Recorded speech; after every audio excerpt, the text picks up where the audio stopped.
warahmatullahi wabarakatuh.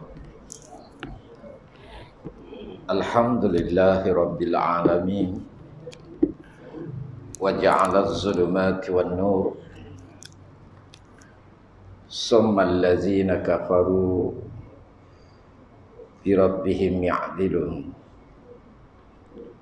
Ashhadu an la ilaha illallah wahdahu la syarika lah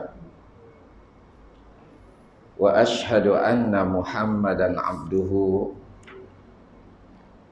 wa rasuluhu wa usalli wa usallimu ala rasulihil karimil mustafa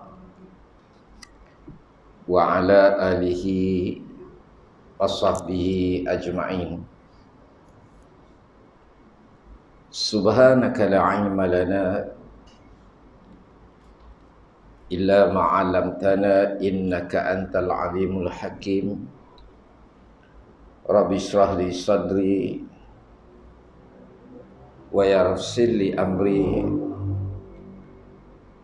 wahlul 'uqdatan min lisani yafqahu qawli. La hawla wala quwwata illa billahil aliyyil azim. Yang dikasihi Tuan Imam, pengerusi serta ahli jawatan kuasa surau, muslimin dan muslimat, hadirin hadirat yang dikasihi dan dirahmati oleh Allah Subhanahu wa taala. Pertama dan selamanya, kita merafakkan setinggi-tinggi kesyukuran kehadrat Allah Subhanahu wa taala di atas nikmat iman dan juga nikmat Islam. Dan seterusnya kita juga merafakkan rasa syukur kerana pada malam ni Allah Subhanahu wa taala masih lagi kurniakan kepada kita kesempatan untuk kita dapat meneruskan kehidupan di atas muka bumi Allah Subhanahu wa taala, bagi kita melaksanakan ketaatan dan juga kepatuhan diri kita kepada Allah. Mudah-mudahan Allah Subhanahu wa taala memasukkan kita semua daripada kalangan hamba-Nya yang memperolehi husnul khatimah di pengakhir kehidupan kita nanti, insya-Allah. InsyaAllah kita melihat sepotong bagi hadis Nabi sallallahu alaihi wasallam.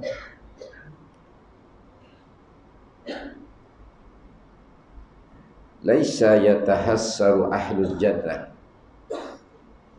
illa ala sa'atin marrat bihim lam yazkurullaha fiha. Kata Nabi, ahli syurga dia tidak akan merasa kesal sama sekali,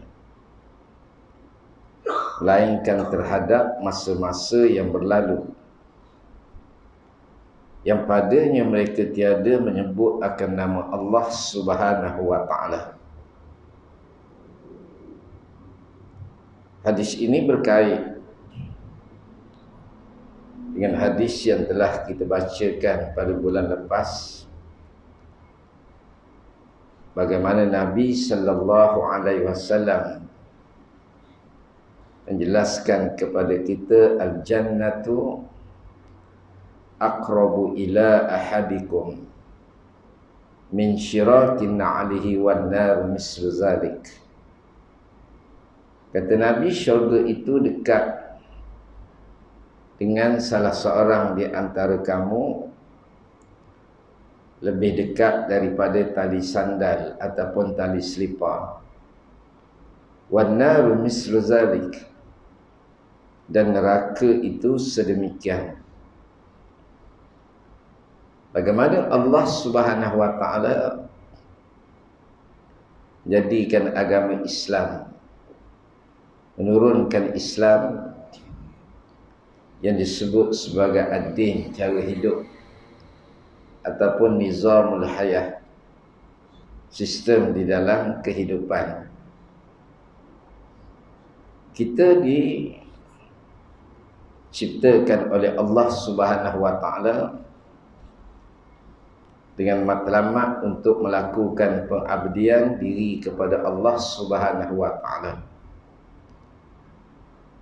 Dengan maksud tidak ada sesaat pun daripada ruang kehidupan kita tu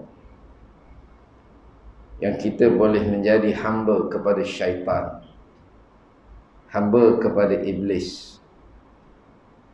Tak ada sesaat pun yang diizinkan oleh Allah Subhanahu wa taala untuk kita menjadi hamba kepada yang lain selain daripada Allah Subhanahu wa taala.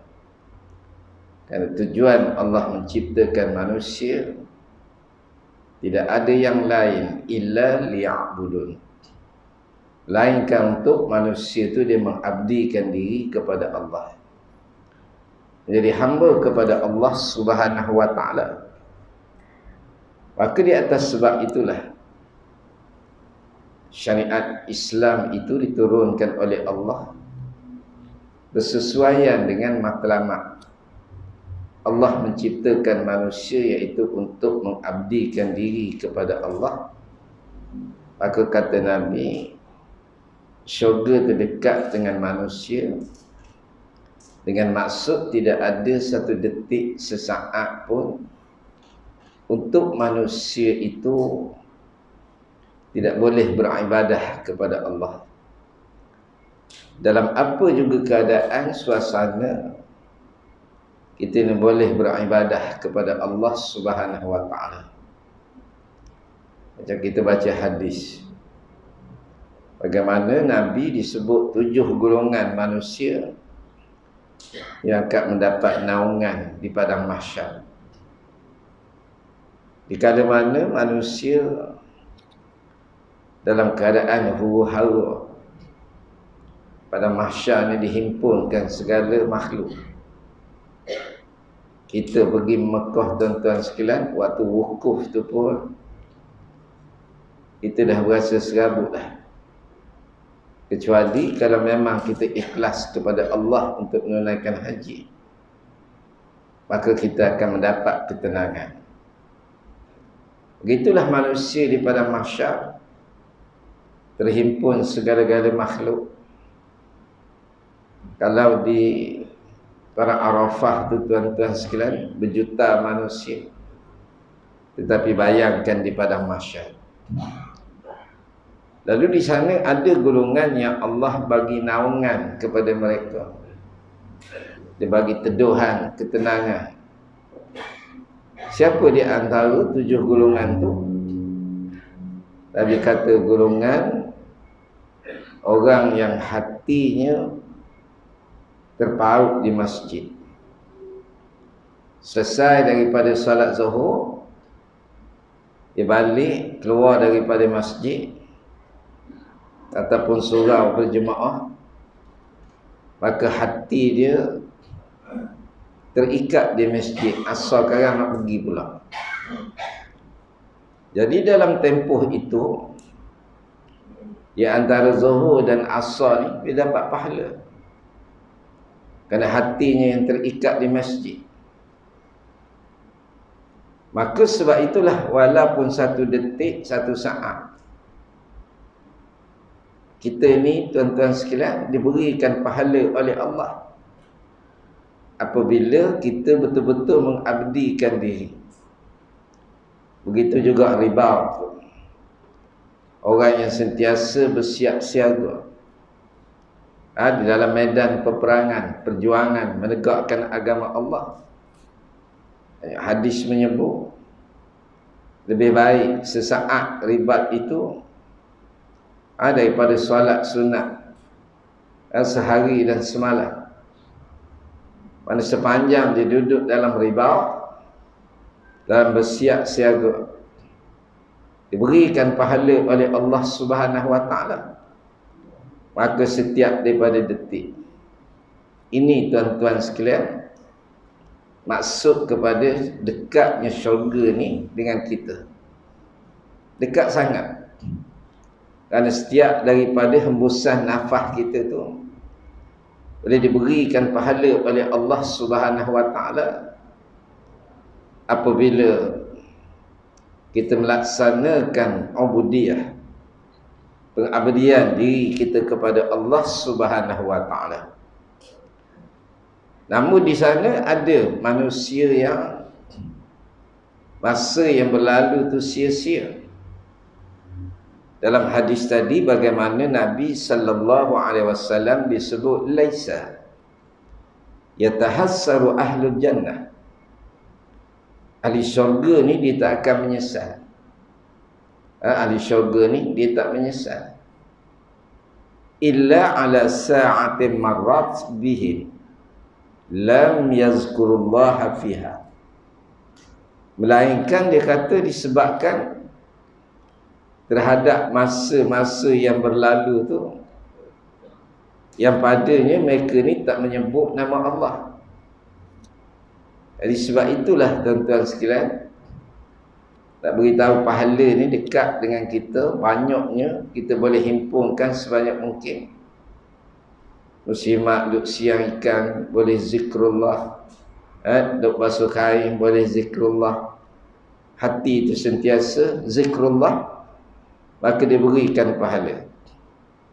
Maka dalam hadis ni Nabi sebut ahli syurga dah. Ini ahli syurga. Ahli syurga ni tuan-tuan sekalian, dia ada juga penyesalan. Dan memang ada hadis Nabi sallallahu alaihi wasallam, Nabi sebut kullu mayyitin nadim. Setiap yang mati itu ada penyesalan. Ada sahabat bertanya kepada Nabi, dia tanya apakah penyesalan itu? Nabi kata yang jahat tu dia akan menyesal kerana tak buat kebaikan. Dan yang baik tu pula dia menyesal kerana tidak berbuat kebaikan. Termasuklah yang dah masuk syurga sekalipun, kata Nabi sallallahu alaihi wasallam, dia ada penyesalan sebab ada waktu-waktu yang berlalu dalam kehidupan dia, dia tidak menyebut akan nama Allah Subhanahu wa taala. Kerana betapa besarnya nikmat yang Allah Subhanahu wa taala berikan kepada manusia yang menyebut nama Allah Subhanahu wa taala. Itu baru zikrullah, tuan-tuan sekalian. Sebab tu ada ulama dia membawa peristiwa cerita bagaimana di Madinah seorang lelaki yang sangat taat kepada Allah Subhanahu wa taala. Tak rajin tinggal solat berjemaah. Seorang lelaki yang sangat soleh. Lalu tuan-tuan sekalian, atau ketika waktu subuh, dia ni tabiat dia akan mari sebelum daripada azan. Waktu subuh belum lagi daripada azan dia datanglah. Selama beberapa tahun. Satu hari itu dia tak boleh nak mari, dia tak datang. Dia tak datang.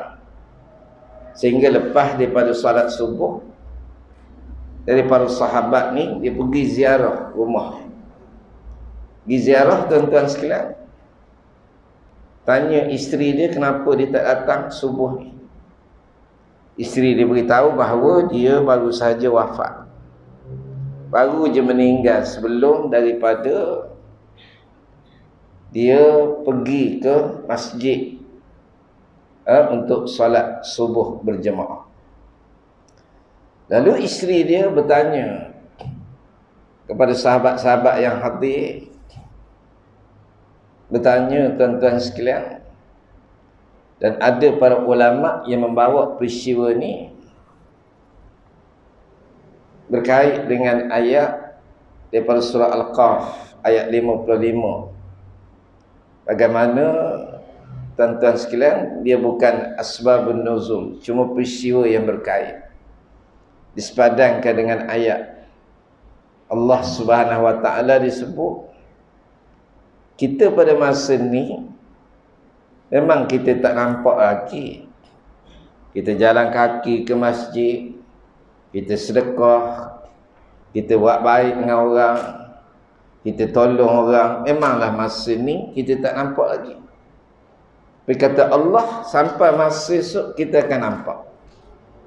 Ketika itulah datangnya penyesalan. Ini cerita orang baik. Lalu isteri dia cerita, dia kata waktu dia sakaratul maut, aku ajar kepada dia la ilaha illallah Muhammadur Rasulullah. Tapi dia tak sebut pun kalimah syahadah. Yang disebut alangkah baiknya kalau jauh, kata dia. Kemudian disebut alangkah baiknya kalaulah baru, dan alangkah baiknya kalau semua. Jadi tuan-tuan sekalian, isteri dia tak tahu makna. Maka Allah Subhanahu wa taala membuka hijab. Maksud kepada 3 perkara tu. Lalu yang pertama disebut tu alangkah baiknya kalau jauh, kata dia. Oleh kerana dia ni setiap hari berjalan 5 waktu daripada rumah dia pergi ke masjid. Melangkah daripada rumah ke masjid setiap hari. Tuan-tuan sekalian, lalu ketika sakaratul maut, diperlihatkan kepada dia besarnya pahala. Dia melangkah kaki pergi ke masjid. Sampai disebut alangkah baiknya kalau jauh. Kalau rumah aku ni jauh lagi bagus. Maknanya lagi besar pahala aku boleh. Dan kalau aku melangkah hak ni pun banyak dah pahala aku boleh. Kalau aku melangkah lagi jauh, lagilah besar pahala. Menyesal dia, itu menyesal orang baik. Dan yang keduanya, dia kata alangkah baiknya kalau baru. Satu ketika musim sejuk. Sejuk di Madinah ni tuan-tuan sekalian sampai ke tulang lah kalau kena musim sejuk. Orang dah biasa pergi musim sejuk tahu lah. Pergi 2 minggu tak mandi, jawab dia. Sejuk. Lalu tuan-tuan sekalian, dia ni pakai baju sejuk. Disebabkan terlampau sejuk, dia pakai 2 ataupun 3 helai baju sejuk. Lalu dia berjalan, dia bertemu dengan seorang lelaki yang sedang menggigil kesejukan, pakai baju nipis. Dia pun ambil baju sejuk dia, hak lama sikit.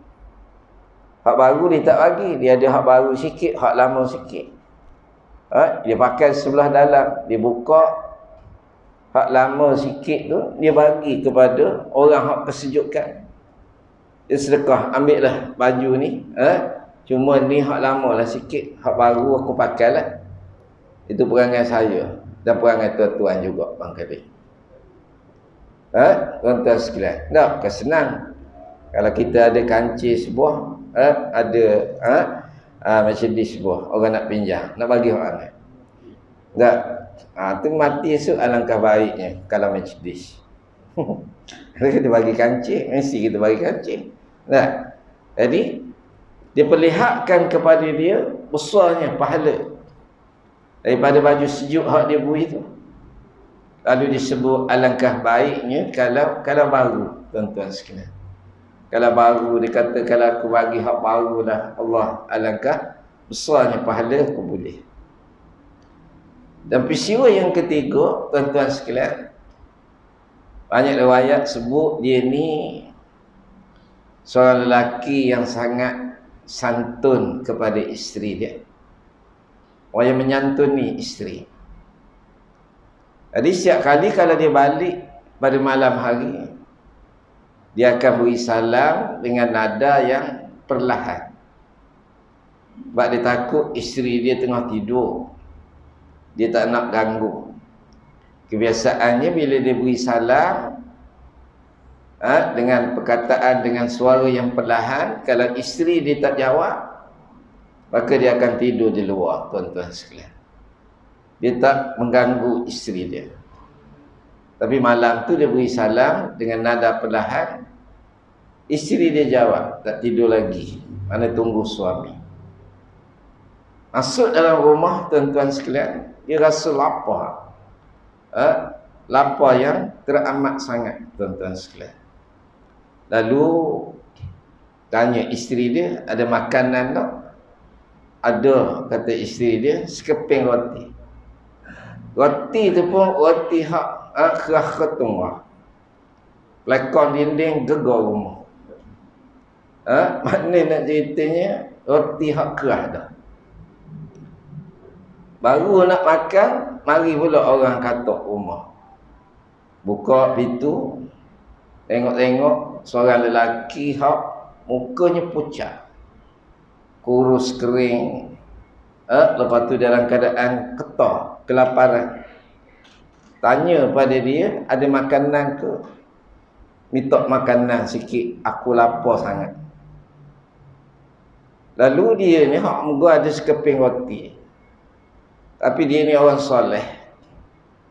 Dia kata, kalau aku bagi kepadamu ni semua sekali, nanti aku pula hak lapar. Dan kalau aku makan semua sekali ni, mu pula hak lapar. Jadi kita bagi dua lah, senang dia kata. Bagi dua, belah dua roti, bagi. Tuan-tuan sekalian, diperlihatkan kepada dia betapa besarnya pahala. Besarnya pahala daripada separuh roti. Lalu disebut, alangkah baiknya kalau semua. Masa tu rasa nyesal. Kalaulah aku bagi semua sekali roti ni, tuan-tuan sekalian, maka lebih besar pahala.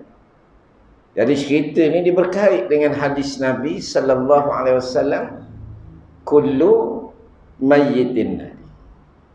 Tiap yang mati tu dia akan ada penyesalan.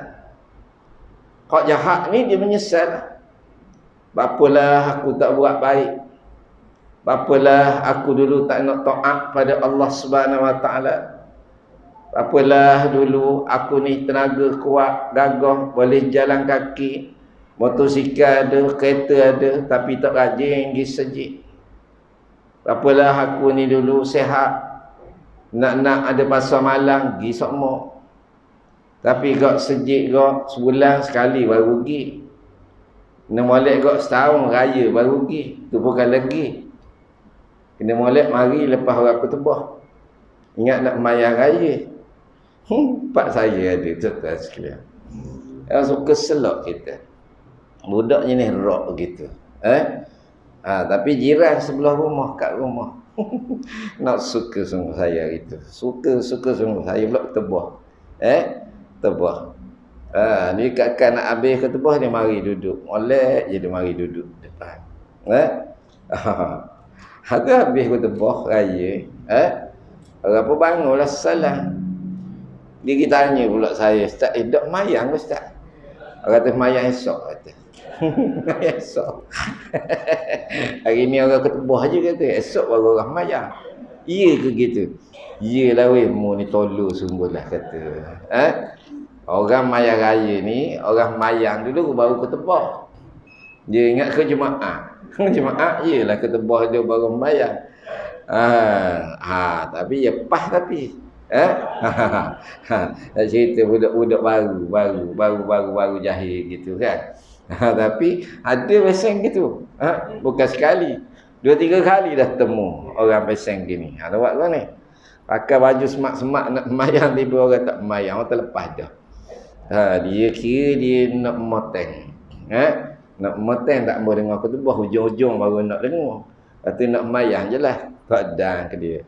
Tuan-tuan sekalian, baru nyesal. Allah tengok aku dulu, kereta ada. Dah apa hujan sikit tak pergi. Aku dulu motosikal ada. Dah berapa aku tak nak pergi. Aku dulu pitih ada pun. Berapa aku tak nak sedekah. Menyesal. Sedangkan laisa yatahassaru ahlul jannah. Nabi kata ahli syurga pun rasa menyesal kok. Nak cerita setiap orang mati tu menyesal. Lepas tu kisah seorang sahabat Nabi sallallahu alaihi wasallam yang bernama Abu Dahdah. Abu Dahdah ni tuan-tuan sekalian, seorang yang sahabat Nabi yang syahid, yang syahid dalam peperangan Uhud. Dia di antara orang hak jadi pagar kepada Rasulullah sallallahu alaihi wasallam ketika tentera kafir memerangi Nabi dan umat Islam setelah tentera memanah tu diturun daripada bukit.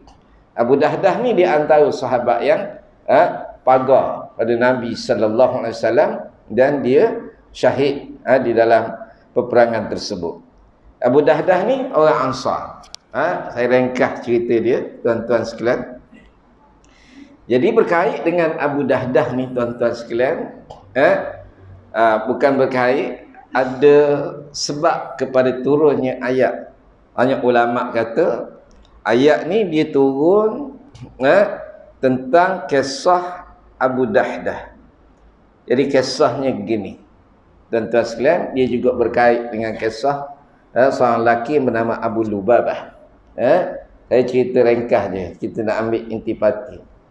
Hari satu ketika tuan-tuan sekalian di Madinah ni ada anak yatim. Ini riwayat yang banyak disebut dalam kitab-kitab tafsir berkaitan dengan ayat ni.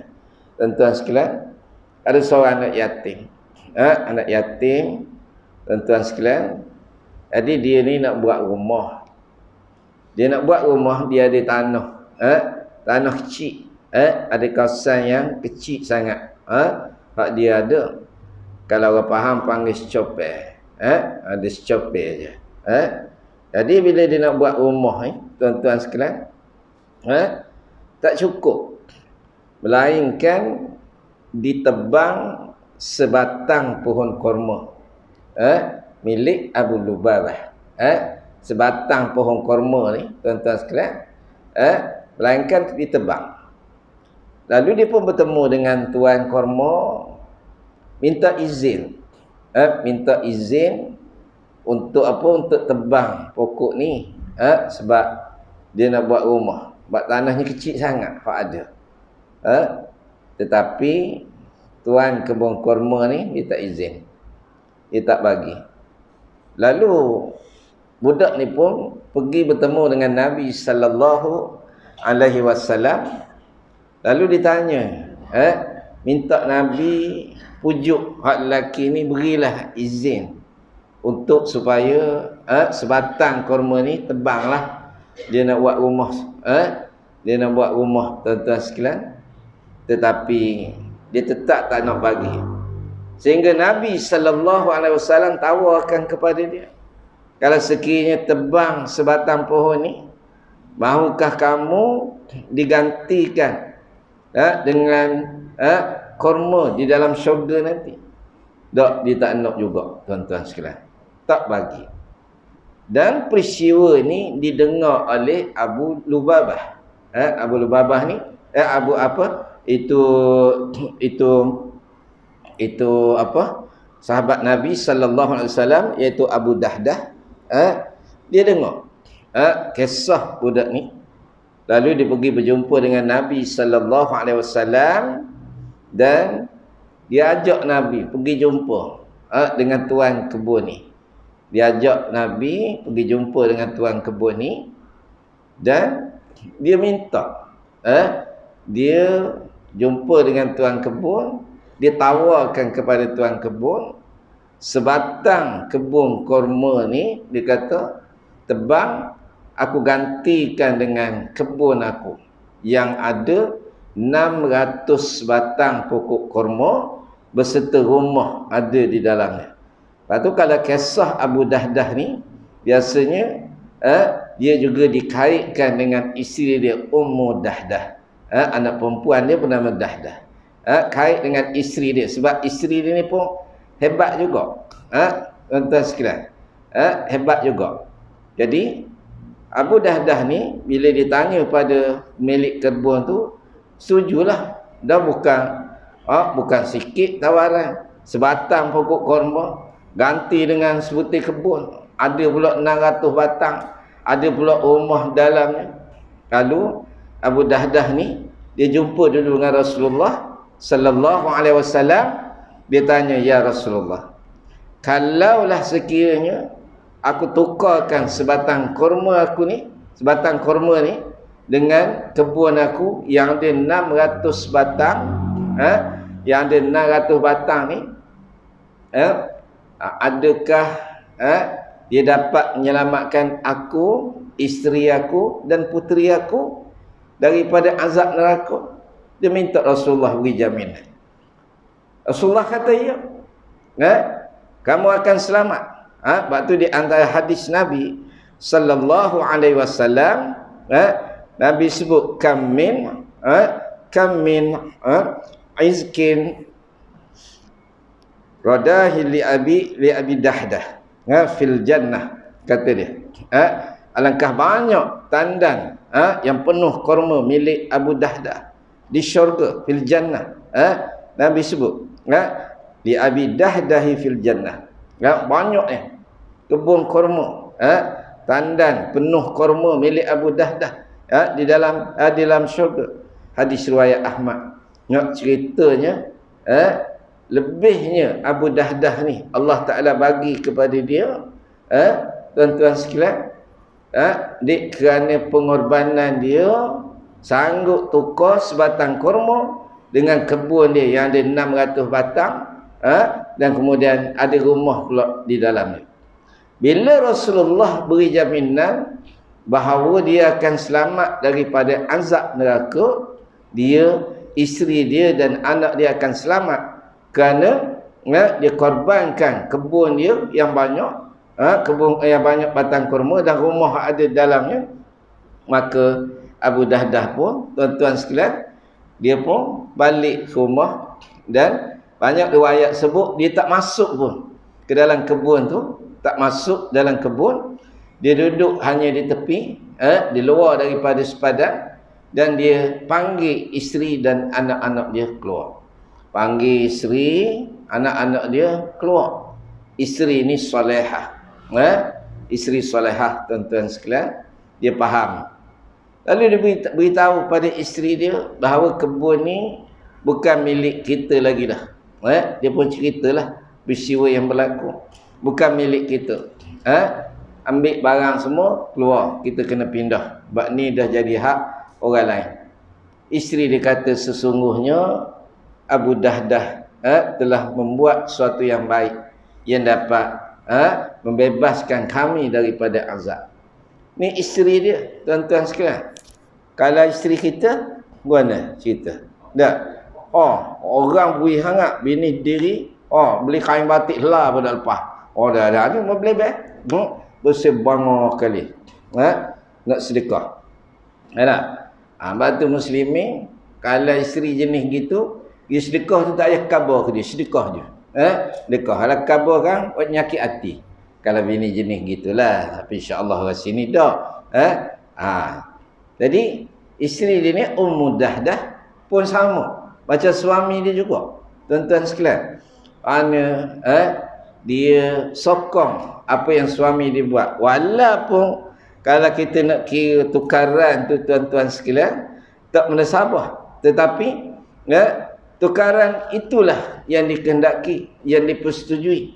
Maka Abu Dahdah pun sanggup korbankan harta benda dia, tuan-tuan sekalian, untuk apa? Untuk membantu orang yang susah. Berkait dengan peristiwa ni, tuan-tuan, turun ayat Allah Subhanahu wa taala, man zallazi yuqridullaha qardan hasana.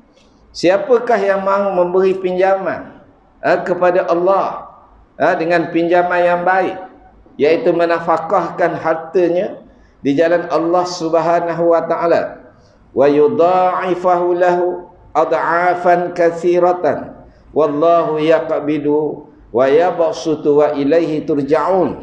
Maka Allah akan melipat gandakan pembayaran kepadanya dengan lipat ganda yang banyak, dan Allah menyempitkan, dan dia juga yang melapangkan rezeki, dan kepadanya lah kamu dikembalikan. Tuan-tuan sekalian, ayat ini para ulama sebut turun kerana peristiwa Abu Dahdah, dan Allah Ta'ala sebut manzallazi yuqridullaha qardan hasana. Allah guna kalimah qardan hasana, pinjaman yang baik. Allah Ta'ala guna kalimah pinjam, sebab lawan bagi pinjam ni bayar. Lawan bagi pinjam bayar. Tuan-tuan sekalian, kenapa Allah Ta'ala guna kalimah pinjam? Sebab Allah Rabb yang maha menepati janji. Maka guna kalimah pinjam tu sebab apa? Sebab Allah Subhanahu wa taala dia nak bayar. Dia nak bayar. Itu yang penting tu. Allah Ta'ala nak bayar balik pinjaman yang telah diberikan. Sebab tu bila sebut qardan hasanah, hasanah, pinjaman yang baik tu hanya kepada Allah Subhanahu wa taala. Kita bagi pinjam pada manusia ni, baik macam mana manusia tu dengan kita, belum tentu dia pulang balik. Enggak, anak pinjam duit ayah. Anak pinjam duit ayah. Nah, anak saya pinjam, ayah nak pinjam duit, ambil je lah, tak ayahlah pinjam, aku tahu dah. Tahu dah. Mati kering pun tak bayar balik. Emang suami, isteri pinjam duit suami, bang pinjam duit nak beli beg tangan, tak payah, bagi je lah. Memang confirm dia tak bayar. Tak bayar. Suami pinjam duit isteri, lagi confirm tak bayar. Nah, confirm tak bayar punya, doa je. Tak bayar. Jadi maknanya kita dengan manusia, tuan-tuan sekalian, belum tentu baik macam mana pun dia pinjam duit kita, belum tentu lagi dia bayar. Tetapi Allah Subhanahu wa taala, tuan-tuan sekalian, bila disebut pinjam, maksud dia nak bayar. Masalul ladzina yunfikuna amwalahum fi sabilillah kamathali habbatin ambatat sab'a sanabila fi kulli sumbulatin mi'atu habbah wallahu yudha'ifu liman yasha wallahu wasi'un alim. Kata Allah, perumpamaan orang yang menginfakkan harta di jalan Allah seperti sebutir biji yang menumbuhkan 7 tangkai. Pada tiap tangkai ada 100 biji. Allah melipat gandakan bagi siapa yang dikehendaki, dan Allah maha luas, maha mengetahui. Tuan-tuan sekalian, bila Allah Ta'ala pertama dia sebut dia nak pinjam, dia nak pinjam, dan pinjaman ni adalah satu pinjaman yang sangat baik bila kita bagi pada Allah pinjam ni. Kenapa? Sebab Allah dia akan melipat gandakan pembayaran. Seumpama kata Allah, kalau kita bagi sebutir, maka dia akan tumbuh jadi 7 tangkai. Dan pada setiap tangkai tu ada 7 biji. Tuan-tuan sekalian, bagi RM1, pinjam kepada Allah, maka dia akan jadi RM7. Daripada RM7 tu pula, tuan-tuan sekalian, setiap RM7 tu asal bagi RM1, lepas tu jadi RM7. Setiap daripada RM1 tu jadi RM100 pula. Bayangkanlah banyak mana, dah RM700 dah situ. Bagi RM1 dapat RM700. Ini perumpamaan yang Allah Ta'ala bagi. Dah.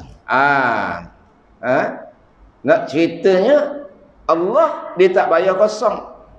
Dia bayar balik dengan pembayaran yang berlipat kali ganda. Sebab kita bagi pinjam kepada Allah, Allah itu Rabb yang maha luas akan rezeki dia. Yang maha luas rezeki dia. Satu, jangan ada rasa sayang pada harta benda kita untuk kita korban. jalan Allah Subhanahu wa taala, bimbang seksa diperlihatkan kepada kita, kecuali ada satu hadis pun. Kita tak akan dipertanggungjawabkan lagi. Tak ada penyesalan kepada apa yang kita tak mampu buat. Hak kita tak mampu, tak apalah. Itu tak ada lah nak menyesal apa. Sebab memang kita tak ada.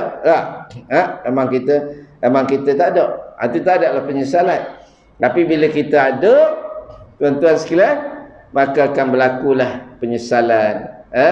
Penyesalan. Jadi Abu Dahdah ni, tuan-tuan sekalian, dia mikir gitu.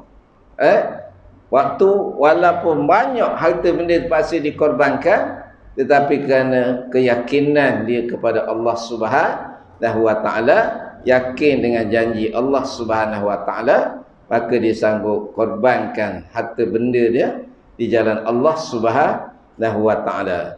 Jadi gitulah juga kita pun didiklah hati, jiwa dan sanubari kita supaya kita mentaati Allah Subhanahu wa taala semampu mungkin yang kita boleh, kerana ia adalah merupakan kesenangan pula kepada kita di hari akhirat. Waktu dalam ayat hadis kita, kalau surah Al-Qaf ayat 55 tu, Allah Ta'ala sebut masa ni memang kita tak nampak pun, tak nampak pun. Kita jalan penat-penat di masjid, memang kita tak nampak. Tapi kat nak mati esok, bila Allah Ta'ala tunjuk pahala tu, mula rasa nyesal. Kalau aku tahu dia kata waktu aku gaut tu pun aku pergi juga. Ni gaut sikit tak pergi dah. Tapi bila nampak pahala tu nyesal lah. Waktu aku waktu gaut tu aku pergi juga. Lagi besar pahala. Jalan dengan tangan. Tak, manusia kalau nak pergi, yang rasa nyesal. Jadi cukup sekadar tu. InsyaAllah kali lagi ulang, aku sibuk pada hujung bulan ni, 30 hari bulan, jemput belaka walimah perdana buat di Sungai Isak. Nanti saya hantar ke ecik-ecik dia sabar sabar ke jemaah. Pergi-pergi tu carilah saya kata. Ni dia tak cari dah. Kita nak meraihkan tetamu juga. Hari kita buat di Sungai Isak. Ada pengantin Arak seorang tahun ni. Arak, tuan-tuan sekalian. Tapi tidaklah mari pada Arak, dia nikah orang Melayu. Jadi insya-Allah kita jemput belaka. Tabung luar tu macam biasalah saya ni. Tabung ni memang kita guna untuk golongan simpan untuk sumbangan orang susah, rumah-rumah cabut atak. Ni musim dia ni. Musim orang minta tolong tukar atak ni kat musim hujan dah. Dan sebagainya. InsyaAllah mudah-mudahan dia beri kebaikan kepada kita pada hari akhirat nanti. Saya ucap terima kasih banyak-banyak. Allah jelah balas, saya memang tak balas. Nak suruh saya balas memang tak balas. Jadi Allah Ta'ala jelah balas, ambil jelah sedekah-sedekah yang tuan-tuan salurkan melalui saya tu. Ambil tu dengan Allah Ta'ala. Jangan ambil dengan saya. Ambil saya mah tak ada lagi kuantan nak tuntut, memang saya tak beri. Sebab kita minta sumbangan. Jadi mudah-mudahan Allah memberkati dan merahmati kita insya-Allah. Assalamualaikum warahmatullahi wabarakatuh.